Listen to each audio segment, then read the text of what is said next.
رہنا علی اس سے زیادہ جھک نہیں سکتا. اگر میں اس سے زیادہ جھک سکتا تو میں تیری بارگاہ میں جھک. دنیا ماہ رمضان کی مبارکیں دیتی ہے ایک دوسرے کو. مبارک دیتے وقت سوچ لیا کر یہ وہی مہینہ ہے جس میں علی کے بچے یتیم ہوئے. رونے کی راتیں، گریے کے دن ہیں. پردیس میں بی بی زینب کے اجڑنے کا موسم. دنیا کی بیٹیاں عید کے قریب خریداریوں میں مصروف ہیں. بازار بھر گئے ہیں. امیر غریب بچوں کے لیے چیزیں خرید رہا. میرا سلام اپنی ان بیٹیوں پر جو اس عید کو سادگی سے مناتی. ہمارے گھروں میں، آل محمد کے چاہنے والوں کے گھروں میں اس عید کو سادگی سے منانے کا رواج ہے. اس عید کو کیا مسلمانوں کی گن کے 2 عیدیں ہیں. سیدوں کی دونوں عیدیں کوفہ کھا گئے.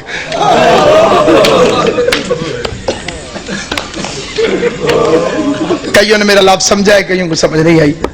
عیدیں 2 ہیں، شہر ایک ہے. ایک عید کو ایک شہر کوفہ دونوں عیدوں کو کھا گئے.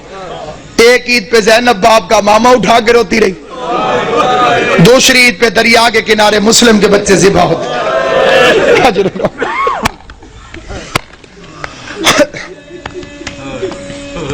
امام حسین کا پاک خالق آپ کو کوئی غم نہ دے سوائے غم حسین کے.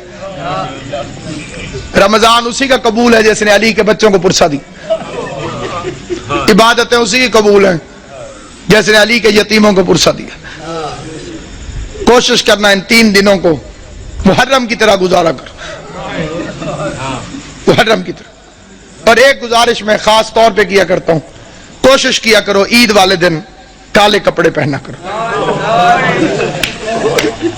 اور کوئی میری بات کو دل سے مانے یا نہ مانے، سادات عظام کے آگے میری ہاتھ جوڑ کے منت ہے، ہو سکے عید والے دن کالے کپڑے پہنے. آج کل کسی کے گھر میں 100 سال کا بڈھا بھی مر جائے نا، عید والے دن تو عید مبارک ہے وہ قبول نہیں کرے گا. وہ کہتا ہے جی ہمارے گھر فوتگی ہو گئی ہے، ہم نے عید نہیں منائی. علی کی شہادت سے بڑا تیرا نقصان کون سا؟ اور میں نے جو فکرے کہیں پوری ذمہ داری سے کہیں، یہ آل محمد کی سنت. یہ نہ کہا کرو کہ عید نہیں، عید ہے، مناؤ ایسے جیسے سیدوں نے منائی. راوی کہتے ہیں میں مدینے میں گیا، میں نے قبر نبی کو بوسہ دیا. قبر نبی کو بوسہ دینے کے بعد میرے دل میں خیال آیا میں اپنے چھٹے امام کو جا کے مبارک دوں. کہتے میں امام کے دروازے پر آیا، میں نے دستک دی. علی کی شہادت ہے، عباس کا علم میرے سر پہ. قسم کھا کے روایت پڑھتا ہوں، امام گھر سے باہر نکلے، بطول کے لال نے کالے کپڑے پہنے ہوئے تھے. راوی دیکھ کے کہتے ہیں مولا لوگ کیا کہیں گے، عید والے دن بھی کالے کپڑے. داڑھی آنسوں سے بھیگ گئی. رو کے فرمایا ان مسلمانوں نے ہمیں کون سی عید منانے دی. اللہ تیری ہائے قبول کرے. حسین کی ماں کو انہوں نے ہمیں کون سی عید منانے دی. عیدیں سوگوار ہو گئی آل محمد کی، جن کے صدقے میں عید عید تھی ان ظالموں نے ان گھروں کو لوٹ لیا. عبادت کے موسم میں پردیس میں، اور جو وہ سازش ہے، SMS بھی چلتے ہیں، مجلسوں میں بھی بات ہوتی ہے، ماتم داریوں میں بھی. عبد الرحمن ابن ملجم پہ لعنت، یہ ادھوری لعنت ہے. لعنت مکمل بھیجی کرو. اسے بھیجنے والے پہ لعنت، اس کی سرپرستی کرنے والے پہ لعنت. ابن ملجم تو کرائے کا قاتل ہے، تاریخ کو تروڑ مروڑ کے پیش کیا گیا. یہ تو ایک کرائے کا قاتل ہے جسے بھیجا گیا. کتامہ تو ایک کرائے کی قاتلہ ہے جو پہلے سے وہاں پر فرعون شام کے منصوبے سے موجود تھی. علی کا قاتل فرعون شام ہے، جیسے سازش کے تحت اس ملعون کو یہاں بھیجا. پھر ایک لمبی کہانی اور سٹوری بنا دی گئی جی وہاں بھی حملہ ہوا، وہاں بھی حملہ ہوا، ایک وقت میں، ایک ٹائم میں، ایک تاریخ کو. عقل کے دشمنوں، کس زمانے کی بات کر رہے ہو؟ ان کے پاس موبائل ٹیلی فون تھے کہ میں اب ادھر حملہ کر رہا ہوں، تو ادھر کر، تو ادھر کر، تو ادھر کر. کوئی سیٹلائٹ نیٹ ورک تھا؟ سب جھوٹا افسانہ ہے. ساروں نے مل کے زینب کو یتیم کیا.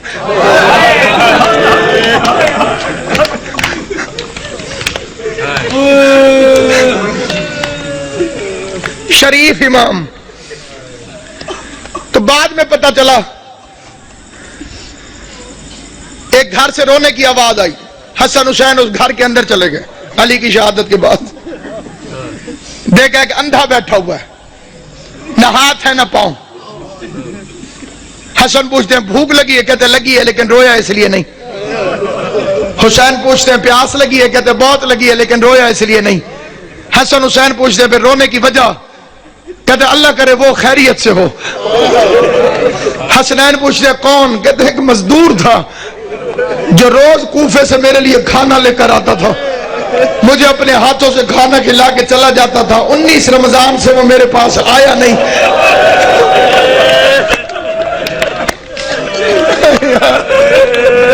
ہائے یا علی, آواز صرف مزدور نہیں, امیر المومنین تھا, ہمارا بابا تھا علی ابن ابی طالب. ہم یتیم ہو گئے, آج کے بعد تجھے حسن کھانا کھلائے گا. رات کے وقت راشن اٹھا کے لوگوں کے گھروں میں پہنچانے والا امیر, بادشاہ دین و دنیا امیر. پھر بیٹیاں بلا لیں, کوفے کے شہر میں اپنی زندگی میں بیٹیاں آ گئی. آج تک وہ گھر موجود ہے. دعا کیا کرو. میں ایک سفارش کرتا ہوں ہر مومن سے, دعا میں بڑی طاقت ہے. دنیا کے اندر اللہ نے دعا کو مومن کا اسلحہ قرار دیا, اور یہ اتنا کاریگر کارآمد اسلحہ ہے کہ اس کے سامنے کسی اسلحے کی ضرورت ہی نہیں. دنیا میرے پیچھے تھی اور میرے ساتھ تھی صرف مومنین کی دعائیں, اور میں بی بی کا شکر گزار ہوں. میں آپ کا شکریہ ادا کرنے لگوں, ہر بندے کا شکریہ میں ادا کر ہی نہیں سکتا. ہر گھر میں میرے لیے ایسے دعا ہوئی جیسے میں اسی گھر کا فرد ہوں. اور یہ محبت جناب سیدہ کونین ہے, اس کا بی بی آپ کو اجر عطا کرے. جب بھی دعا مانگے ایک دعا کبھی مر کے بھی نہ بھولنا کہ خدایا مجھے کربلا دکھا,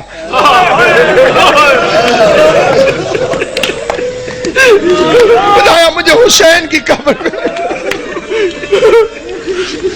میں آپ کے لیے کہتا ہوں, میرے لیے آمین کہتے. خدایا قبر حسین کی زیارت, خدایا غریب زہرا کی قبر میں. جو کربلا گئے ہو وہ کوفہ بھی گئے ہوگے, جو کوفہ گئے ہو تم نے وہ گھر دیکھا ہوگا جو علی علیہ السلام کا گھر تھا. حسن حسین کا کمرہ, ابی الفضل عباس کا کمرہ, زینب و کلثوم کے قرآن پڑھنے کا کمرہ. چھوٹا سا گھر ہے, چھوٹا سا گھر, وہ آج تک موجود ہے وہاں پر. علی کی سیرت, علی کا کردار, علی کا طرز زندگی, دارین قربان یا علی.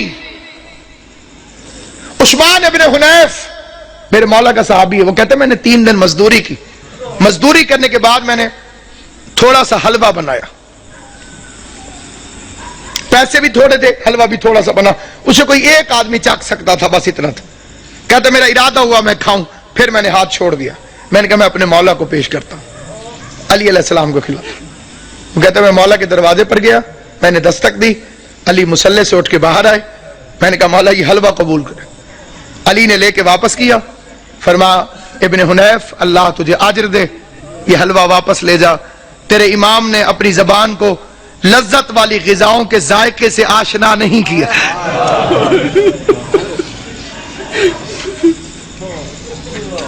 خطبے میں فرماتے تھے مجھے فخر ہے مجھ پر زکوٰۃ کبھی واجب نہیں ہوئی. علی وہ امام ہے جس پر زکوٰۃ کبھی واجب نہیں. مطلب پتہ, زکوٰۃ اس پر واجب ہوتی ہے جو مال کو جمع کر کے رکھے. جس نے کبھی اپنے پاس مال جمع کر کے رکھا ہی نہ ہو, خدا کی راہ میں خرچ کر دیتا ہو, اس پر زکوٰۃ کہاں سے واجب. جو جانوروں کے لیے بھی وصیت کرے. گورنروں کو خط لکھا میرے مولا نے, ایک لمبا راستہ ہو لیکن اس میں پانی اور گھاس ملتا ہو, ایک شارٹ کٹ ہو لیکن اس میں پانی اور گھاس نہ ہو, تو خبردار لمبے راستے کے خوف سے جانوروں کو اذیت نہ دینا, لمبے راستے سے آنا تاکہ جانوروں کو پانی بھی ملتا رہے اور کھانے کو بھی دعوی ملتی. کالی رات تو فرمایا تھا یہ بطخیں میرا نوحہ کر رہی,